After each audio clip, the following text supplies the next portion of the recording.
অশ্যামা দাস, আয় তো দেখি, বস তো দেখি এখানে, সেই কথাটা বুঝিয়ে দেব 5 মিনিটে, দেখে নে। জ্বর হয়েছে? মিথ্যে কথা, ওসব তোদের চালাকি। এই যে বাবা চেঁচাচ্ছিলে, শুনতে পাইনি? কালাকি। মামার ব্যামো, বদ্যি ডাকবি? ডাকিস না হয় বিকেলে, না হয় আমি বাতলে দেব, বাঁচবে মামা কি খেলে। আজকে তোকে সেই কথাটা বোঝাবোই বোঝাবো, না বুঝবি তো মগজে তোর গজাল মেরে গোজাবো। কোন কথাটা তাও ভুলেছিস? ছেড়ে দিচ্ছিস হাওয়াতে? কি বলছিলাম পরশু রাতে বিষ্টু বসের দাওয়াতে? ভুলিস নি তো? বেশ করেছিস, আবার শুনলে খেতি কি।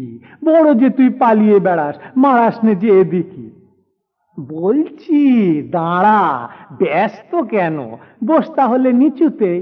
আজকালের এই ছোকরাগুলোর তর সয় না কিছুতেই। আবার দেখো, বসলি কেন?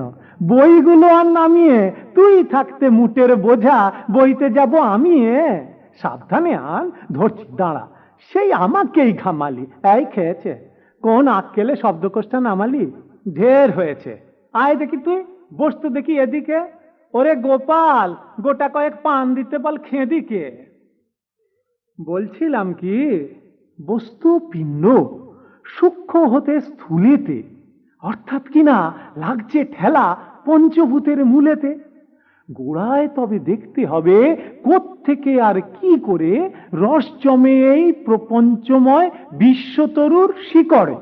অর্থাৎ কিনা এই মনে কর রোদ পড়েছে ঘাসেতে, এই মনে কর চাঁদের আলো পড়লো তারই পাশেতে। আবার দেখো, এরই মধ্যে হাই তোলবার মানে কি? আকাশ পানে তাকাশ খালি যাচ্ছে কথা কানে কি? কি বলি তুই? এসব শুধু আবল তাবল বকুনি?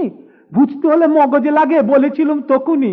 মগজ ভরা গোবর তোদের হচ্ছে ঘুঁটে শুকিয়ে, যায় কি দেওয়া কোনো কথা তার ভেতরে ঢুকিয়ে।